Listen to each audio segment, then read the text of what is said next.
नमस्कार दोस्तों, आज हम सुनेंगे एक भिखारन के डॉक्टर बनने की कहानी।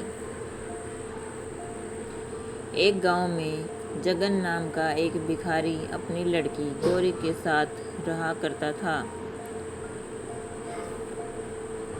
गौरी की मां की मृत्यु गांव में फैली हुई महामारी से हो चुकी थी।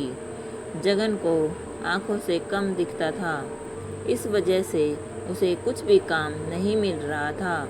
आखिर वह मजबूरी में पेट भरने के लिए गौरी को अपने साथ भीख मांगने गांव में लेके जाता था।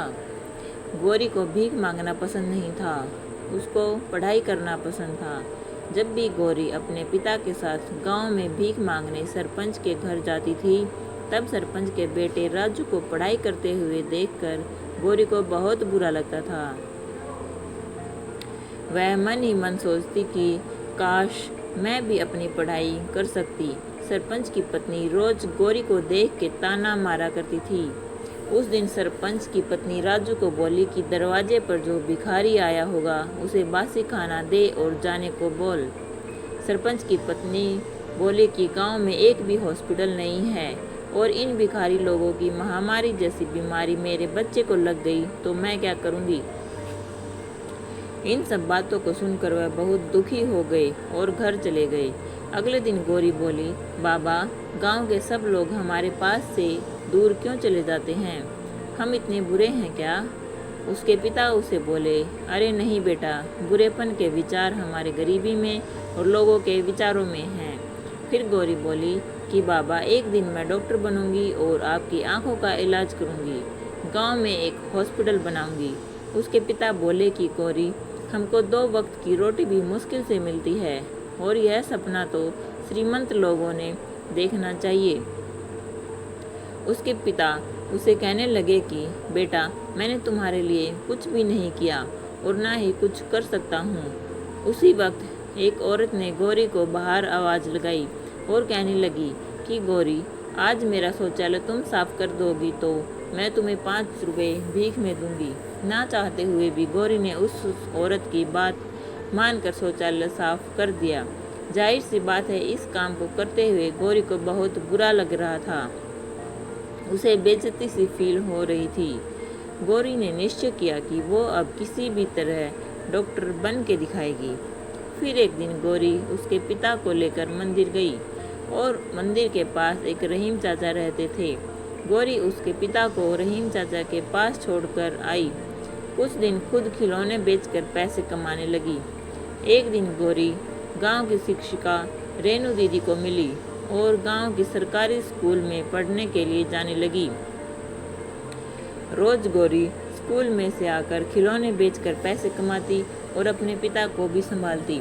गौरी रात रात भर पढ़ाई करके स्कूल में अच्छे मार्क्स लाके पास होने लगी। यह सब देखकर सरपंच की पत्नी और गांव वाले आश्चर्यचकित हो गए। वह सब गौरी और उसके पिता जगन से जलने लगे।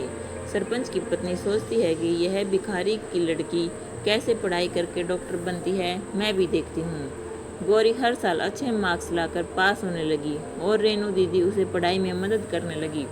धीरे धीरे साल बदल गया और गौरी अब बड़ी हुई और उसने अपनी मेहनत से पढ़ाई पूरी की। आगे डॉक्टर की पढ़ाई और आगे कॉलेज में एडमिशन लेने के लिए उसने एग्ज़ाम दिए और उस एग्ज़ाम में गौरी टॉपर बनी। उसकी सफलता से रेणु दीदी और उसके पिता बहुत खुश हो गए। गौरी उसके पिता को बोली, बाबा, मुझे स्कॉलरशिप मिली है। पर गौरी को आगे की पढ़ाई के लिए दूसरे शहर जाना पड़ा था। गौरी उदास हो गई। रेणु दीदी उसे कहने लगी कि गौरी, तू टेंशन मत ले, मैं इधर सब संभाल लूँगी। तू शहर जाकर डॉक्टर बनकर वापस आ।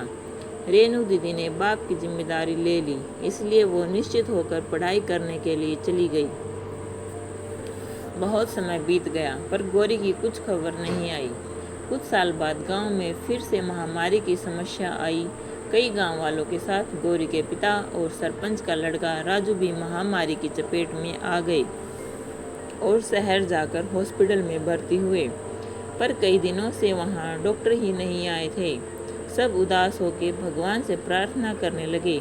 अचानक एक नर्स उधर आई और बोली, आपको चिंता करने की कोई ज़रूरत नहीं है, क्योंकि सरकार की तरफ से शहर की सबसे बड़ी डॉक्टर इनका इलाज करने आ रही है। ये खबर सुनकर गांव वाले बहुत खुश हो गए। हॉस्पिटल के सामने बहुत बड़ी कार आकर रुकी और उसमें से एक डॉक्टर नीचे उतरी। तब गांव के सरपंच ने उस डॉक्टर को माला पहनाकर स्वागत किया। जब डॉक्टर उनके पास आई तो सब आश्चर्यचकित हो गए। वह डॉक्टर कोई और नहीं, वह तो वही लड़की थी जिससे वो भिखारन गौरी के नाम से जानते थे। उसने अपने पिता का आशीर्वाद लिया और सब गांव वालों का इलाज करना शुरू किया। गौरी के इलाज करने के कुछ दिन बाद सब गांव वाले बीमारी से ठीक हो गए। उसने अपने पिता की आंखों का ऑपरेशन किया और आंखों की दृष्टि फिर से उनको लौटा दी। गौरी की मेहनत से वह सब गांव वाले उस बड़ी बीमारी से बच गए। वैसे ही सरपंच और गांव वाले आपस में चर्चा करने लगे। गौरी पर उन्होंने जो अत्याचार किए थे उस पर उन्हें पछतावा होने लगा। सब ने गौरी से माफ़ी मांगी और माला पहनाकर उनके नाम की जय जयकार की। यह दृश्य देखकर गौरी के पिता को उस पर गौरव महसूस हुआ। इस कहानी से हमें यही सीख मिलती है कि गौरी की तरह मेहनत और दृढ़ निश्चय से कष्ट किए तो सफलता अवश्य मिलेगी। जिस तरह कमल भले ही कीचड़ में खिलता है, लेकिन उसके गुणों के कारण भगवान के सिर पर स्थान पाता है, हमें भी हमारी परिस्थितियों और साधनों की कमियों के कारण जीवन में पीछे नहीं हटना चाहिए। एक अच्छा लक्ष्य निर्धारित कर उसके लिए जी जान से मेहनत करनी चाहिए। थैंक यू फॉर वॉचिंग दोस्तों। अगर आपको वीडियो अच्छी लगी है तो लाइक करना, कमेंट करना और चैनल को सब्सक्राइब ज़रूर करना। धन्यवाद दोस्तों।